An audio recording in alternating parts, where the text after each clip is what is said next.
Assalamualaikum warahmatullahi wabarakatuh. Perkenalkan, nama saya Muhammad Sayuti. Saya adalah seorang dosen di Prodi Desain Komunikasi Visual, Fakultas Desain Komunikasi Visual di Universitas Putra Indonesia YPTK Padang. Di program studi Desain Komunikasi Visual ini, saya dipercaya mengampu mata kuliah Tipografi 1, Ilustrasi, Metodologi Penelitian, Desain Web, DKV 2, Komputer Aplikasi, dan Sejarah Desain. Ya, pada video ini adalah salah satu syarat untuk memenuhi kewajiban sertifikasi dosen dalam bidang pengajaran, yaitu pernyataan diri dosen unjuk kerja Tridharma Perguruan Tinggi atau yang dikenal dengan PDD UKT PT. Ya, pada kesempatan ini saya akan menjelaskan mata kuliah Tipografi 1, di mana ini adalah tipografi dasar dengan bobot 2 SKS, teori dan praktek di studio. Kemudian mata kuliah ini di semester 4 disajikan menggunakan bahasa Indonesia. Mata kuliah Tipografi 1 adalah memperkenalkan kepada mahasiswa dasar-dasar tipografi, elemen visual. Dalam desain komunikasi visual, fokus utama diarahkan ialah memahami struktur, bentuk, dan karakter huruf, serta eksplorasi kreatif terhadap bentuk huruf berdasarkan interpretasi kata sifat. Ya, mahasiswa diajak mengenal anatomi huruf, klasifikasi jenis huruf, prinsip dasar tata letak, serta kepekaan terhadap unsur visual seperti ritme, kontras, dan keseimbangan. Melalui pendekatan visual dan praktik di studio, mahasiswa diberikan tantangan untuk merancang bentuk huruf yang mampu mempresentasikan karakter atau nuansa dari kata sifat. Proses perancangan ini diharapkan membentuk kemampuan analisis visual, daya imajinasi, serta pemahaman makna visual dari tipografi sebagai media ekspresi dan komunikasi. Teknik pembelajaran ialah menggunakan DAA yang dikenal dengan Delivery, Interaction, dan Assessment. Di mana delivery adalah proses penyampaian materi dengan baik kepada mahasiswa agar mudah dipahami. Interaction adalah interaksi antara dosen dan mahasiswa. Assessment adalah memberikan tugas untuk mengukur pemahaman terhadap materi yang telah disampaikan. Metode pembelajaran based learning, comparative learning, ceramah, simulasi, diskusi, dan pendampingan asistensi dalam proyeksi perancangan tipografi. Sistem pembelajaran dilaksanakan dengan sistem sinkronus selama 16 pertemuan. Pertemuan ke-8 ialah ujian tengah semester, pertemuan ke-16 ialah ujian akhir semester. Ya, asesmen diberikan secara individu. Tugas 30%, UTS 30%, dan UAS 40%. Capaian pembelajaran setelah mengikuti perkuliahan ini, mahasiswa diharapkan mampu memahami prinsip dasar sejarah perkembangan tipografi, mengidentifikasi struktur, anatomi, dan klasifikasi huruf, menganalisis makna visual dari kata sifat sebagai dasar eksplorasi tipografi, merancang bentuk huruf yang menggambarkan karakter kata sifat tertentu secara visual, kemudian menyajikan kata tipografi eksperimental yang komunikatif, estetis, dan konseptual. Ya. Pada pertemuan ini untuk materi PDD UKT TPT, sub CPMK-nya ialah pada pertemuan ketiga, di mana sub CPMK-nya mahasiswa mampu menjelaskan unsur dan prinsip makna visual dari kata sifat sebagai eksplorasi tipografi. Metode penyampaian materi, ceramah, diskusi, tanya jawab diakhiri dengan penyampaian tugas kata sifat untuk diasistensi pada pertemuan berikutnya. Silakan saksikan video cuplikan saya di dalam kelas. Saya minta perhatiannya. Bismillahirrahmanirrahim. Assalamualaikum warahmatullahi wabarakatuh. Ya, sebelum mengawali perkuliahan kita pada hari ini, marilah sama-sama kita berdoa terlebih dahulu sesuai dengan percayaan kita masing-masing, khusus yang beragama Muslim, dengan membaca Ummul Al-Quran. Al-Fatihah.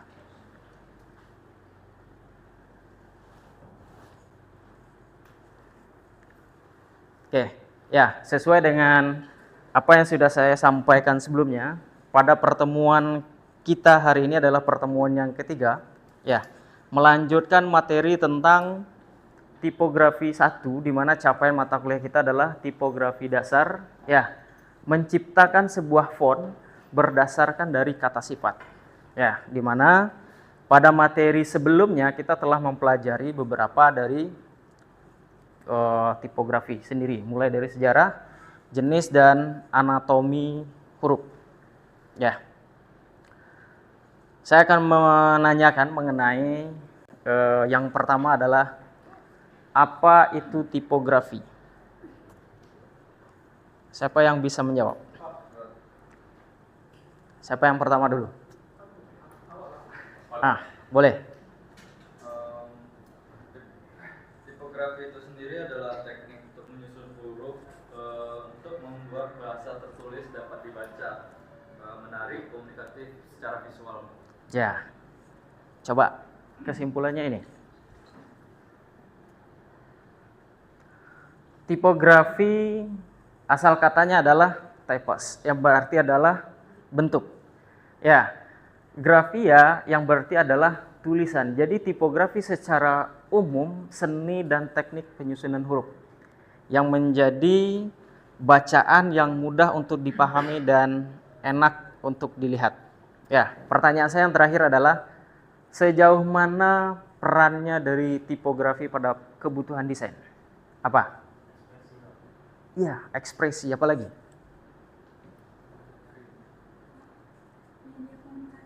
Sebagai media komunikasi. Coba dirangkai, sempurnakan.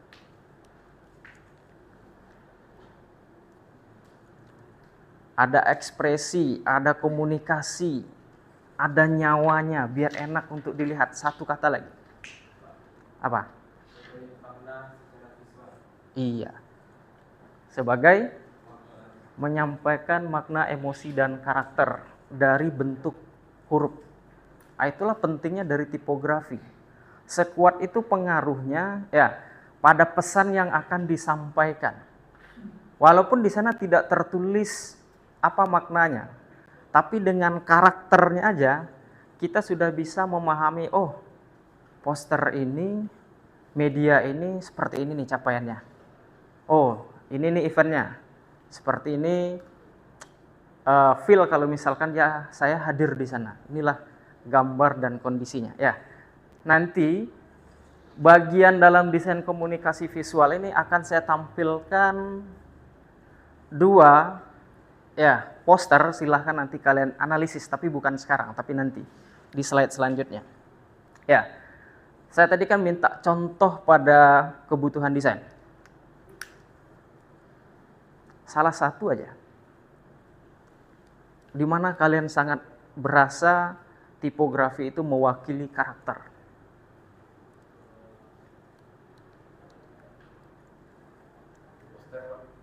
Poster, tadi ada nyebut.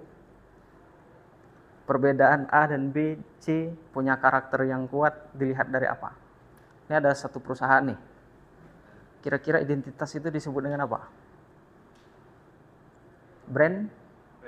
Iya, branding logo. Kalau logo kita nggak buat karakter yang kuat pada teks, nggak akan menjadi identitas. Pasti akan tenggelam dengan kompetitor yang lain. Seperti inilah pengaruhnya. Ya, di mata kuliah tipografi dasar itu akan dibimbing, diawali dengan bagaimana caranya kita memindahkan satu kata, kemudian kita visualkan ke dalam bentuk huruf. Ya, dan inilah menjadi capaian pertemuan kita selanjutnya. Ya, termasuk ini akan menjadi proyeksi tugas akhir perkuliahan. Ya, tolong perhatikan. Ini akan saya tampilkan bukan dari bentuk kata, tapi dari sebuah ornamen. Benar kan? Branding, editorial, dan media sosial. Ya, ini adalah proses bagaimana kita mencari kreatif dari sebuah ornamen, kita turunkan menjadi sebuah tipografi. Ya, ini di mana? Istana Pagaruyung. Ini apanya? pilarnya. Ya, sedetail itu ya para budayawan kita untuk memperhatikan karakter. Coba bayangkan Istana Pagaruyung pakai font biasa, dapat nggak rasanya? Iya. Nah, kita hadir di sana bagaimana prosesnya? Ya, ingat ya, capaian perkuliahan kita melalui kata. Kalau ini melalui ornamen. Ini yang saya tunjukkan. Ya, ini bendanya sama. Disederhanakan, ya, menjadi sampai ke titik paling terkecil. Ya, kemudian di sana ada proses kreatif. Tahap selanjutnya, dari beberapa poin terkecil di sini diambil salah satu yang benar-benar mempunyai karakter. Dieksekusi kepada sebuah font, ya, A sampai Z, huruf kecil A sampai 0. Ya, A sampai Z, 0 sampai 9, atau 1 sampai 9. Ya, perhatikan. Kalau misalkan ini saya tutup, ya, kita akan tetap berasa, wah, kuat sekali Minangnya. Ini budaya Minang. Ya, coba perhatikan di step selanjutnya, ketika dia sudah masuk ke dalam proses digital. Nih, di sebelah kanan saya, ya, ada perbedaan huruf besar dan huruf kecil, tingginya termasuk di sini sudah dieksekusi dalam bentuk satu warna aja. Ya, kecuali nanti font ini digunakan ke dalam sebuah poster, warna ini bisa diubah karena ini akan tentatif aja sementara. Dari dua poster ini, apa kesan yang kalian dapatkan? Sudah sesuai kah? Oh iya Pak, pasti sesuai. Iya. Yang pertama, jenis hurufnya apa? Siapa yang bisa? Angkat tangan. Pak, saya bisa menguraikan pada poin poster musik rock. Dia jenis fontnya seperti ini, feel-nya yang saya rasakan seperti ini. Coba, siapa yang bisa menguraikan? Coba. Salah satu aja. Kalau untuk bagian judul itu pakai font display atau font yang ini poster rock ya maksudnya? Iya. Oke, terus?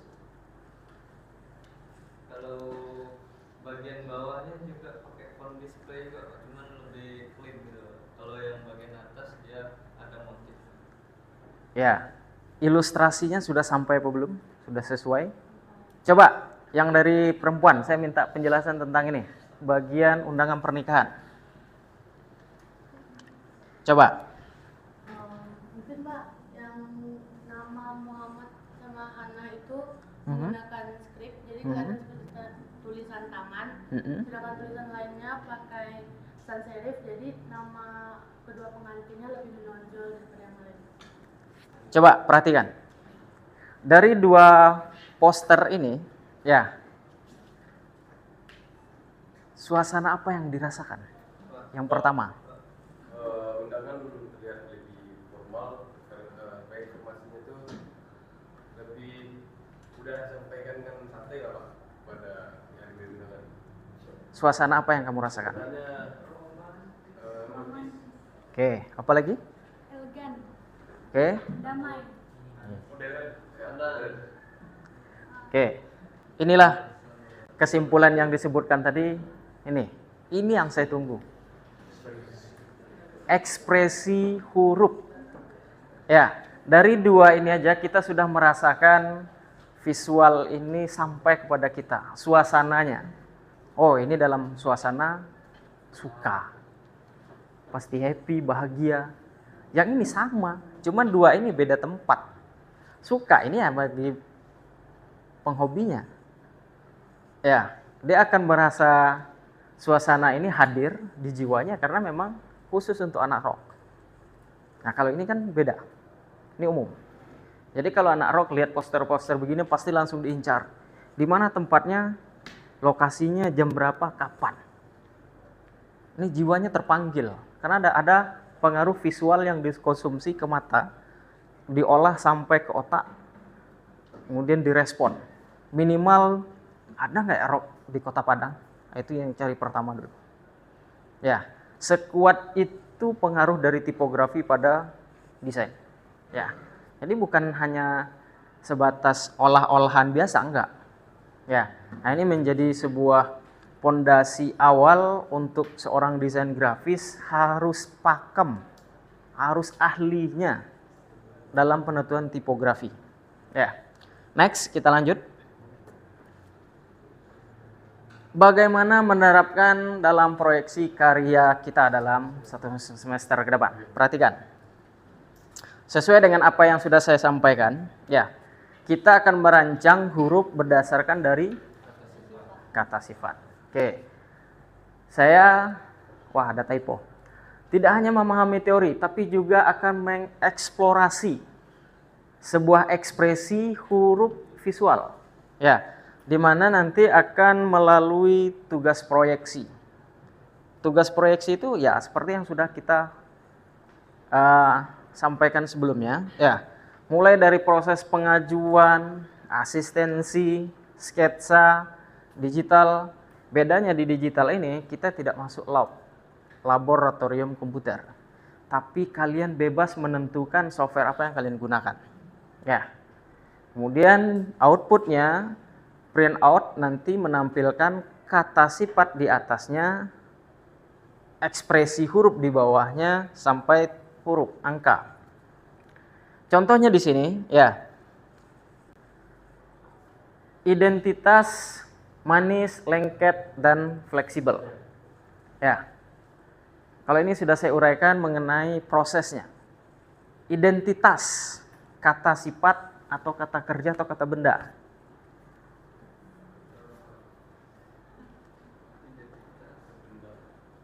Identitas, apa tuh identitasnya?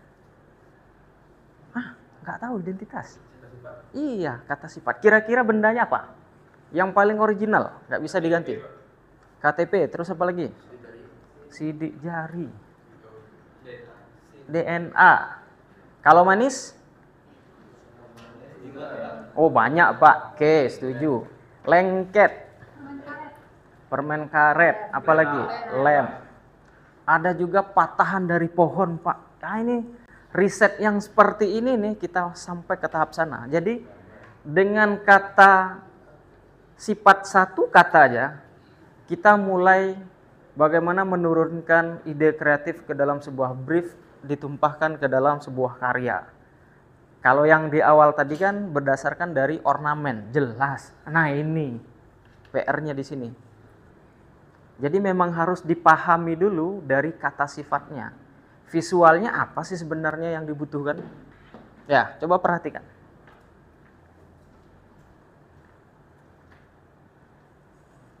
Identitas.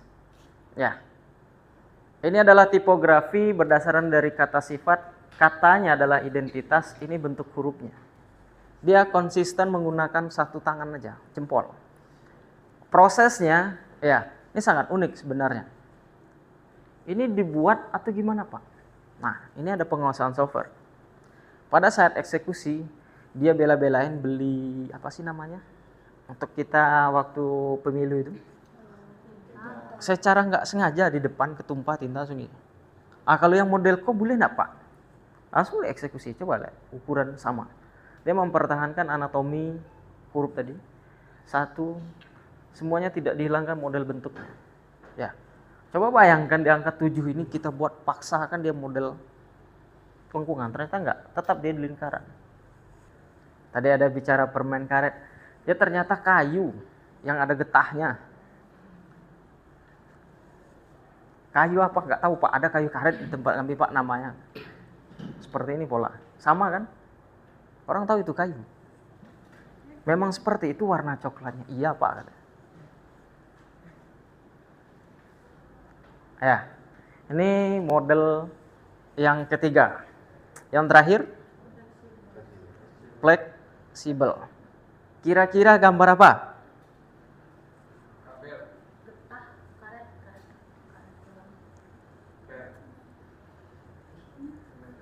Balon. Ya, ini bervariasi. software yang digunakan. Saya tidak membatasi. Ada yang Corel, Adobe Illustrator, Photoshop, freehand, banyak. Mungkin kalian yang terbaru sekarang di Android atau tablet, apa sih namanya? Ibis Pen, Font, Procreate. Bisa nggak seperti ini? Bisa. Siapa nggak bisa? Yang mahal tuh kita ngidenya, kita dari mana ngambil serapannya? Biar betul-betul dapat sifat dari fleksibelnya.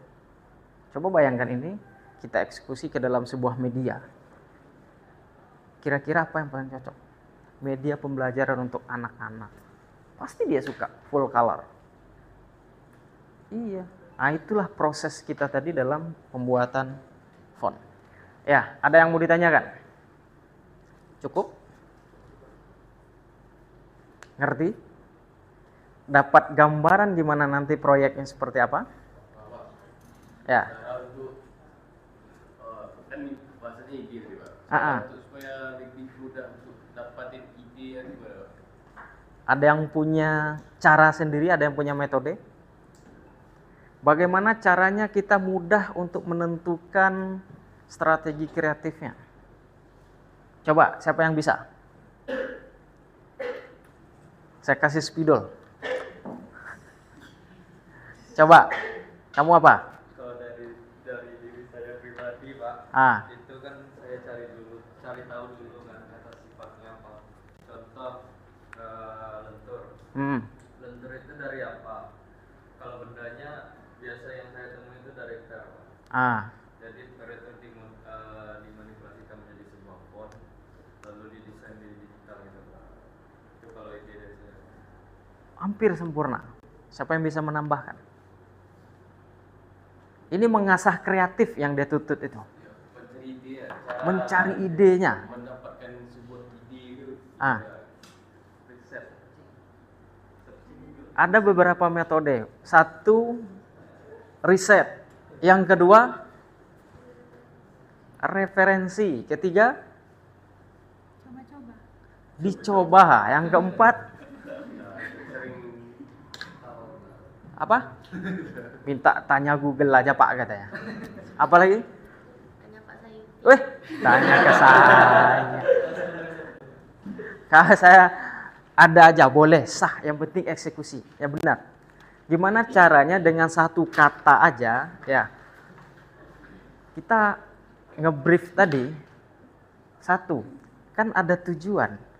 Itu target pertama kita tuh ada target audiens. Contoh gini, fleksibel. Dia ternyata dia salah satu owner ya otomotif. Itu akan berpengaruh pengalaman tadi. Kalau saya buat dari font, nanti kalau misalkan saya buat poster, ya saya ambil aja nih dari lingkungan saya. Yang ini siapa namanya, si Putri, dia pencinta pendidikan di bidang anak-anak usia dini, TK, PAUD. Yang dia bayangkan anak-anak yang sedang asik membuat huruf dikasih anak-anak itu karakternya full color, dia nggak mau kaku, kalau mau teriak mau boleh, nangis boleh, ibu pengen pulang duluan juga boleh. Kira-kira apa bendanya? Tentu yang dekat dengan lingkungan anak-anak. Karet kah? Balon kah yang menjadi media pembelajaran? Jadi sederhananya, kalau misalkan kita dihadapkan dengan satu kasus, kita dipaksa untuk men-brief dengan secepat mungkin dan sesuai. Kita harus menentukan siapa yang menjadi target audiensnya. Pasti akan sampai. Kalau remaja, fleksibelnya di mana? Tongkrongan, kafe. Apa yang bisa kita buat? Nih anak-anak, kalau nggak seblak, nggak enak, nggak nonton. Apapun masalahnya, seblak solusinya. Itu ada.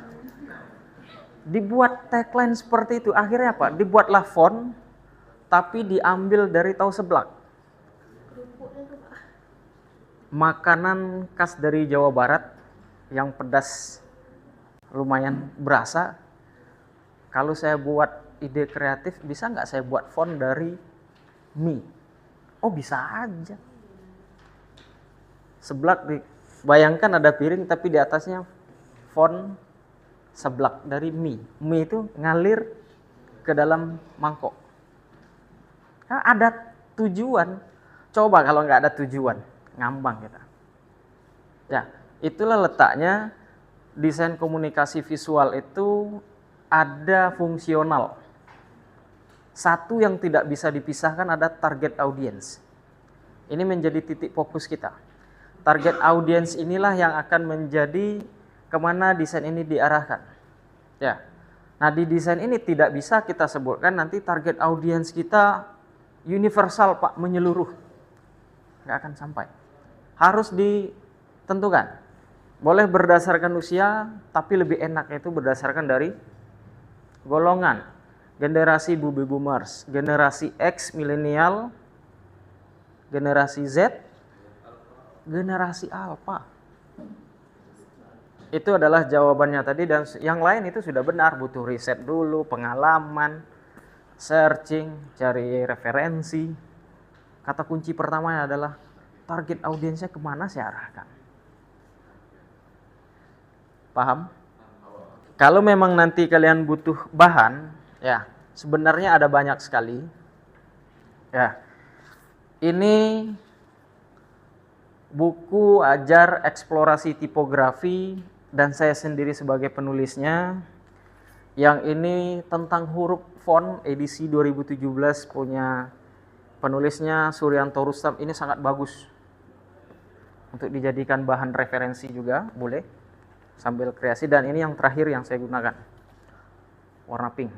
Ya, sama. Ya. Ini hampir sama, cuman ini lebih banyak referensi di mana sejarah itu mulai diambil, dia lengkap. Kemudian dengan bentuknya ini juga ada. Cuman bedanya di sini lebih ke diarahkan ke desainnya. Memang pengenalan hurufnya, ya, seperti apa dan dieksekusikan dalam sebuah media. Jadi kalau misalkan kita hanya ini fokusnya, jangan, harus ditentukan targetnya biar font yang kita buat bisa digunakan. Ya. Jadi kalau misalkan di luar sana itu sebenarnya banyak sekali referensi. Nah, untuk bahan ajar kita, saya 3 buku ini yang saya gunakan. Ya. Gimana? Cukup? Paham? Ngerti ya? Oke. Silahkan nanti disiapkan ya kata sifat dan prosesnya, kita akan mulai minggu depan. Ya. Menentukan berapa jumlah yang harus kita selesaikan, tapi tolong nanti dalam proses pengajuan kata sifatnya lebih dari 10-15, jadi bisa dipilih, bisa dibedakan antara kata sifat, kata kerja, kata benda. Ya, kita fokus dan konsentrasinya adalah ke kata sifat. Ya, sekian pertemuan kita kali ini. Ya, untuk menutup pertemuan kita, ya sama-sama kita bacakan Ummul Al-Quran, Al-Fatihah.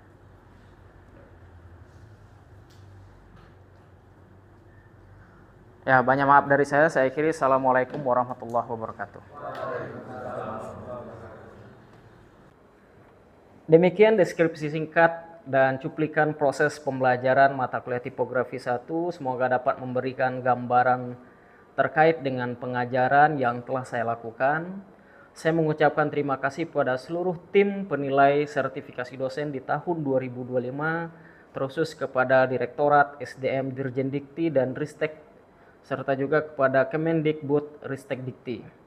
Saya juga mengucapkan terima kasih kepada Universitas Putra Indonesia YPTK Padang, Fakultas Desain Komunikasi Visual, rekan sejawat serta mahasiswa di lingkungan Universitas Putra Indonesia YPTK Padang. Demikian yang dapat saya sampaikan. Apabila ada keliru dan kesalahan, saya mohon maaf. Saya tutup. Wassalamualaikum warahmatullahi wabarakatuh.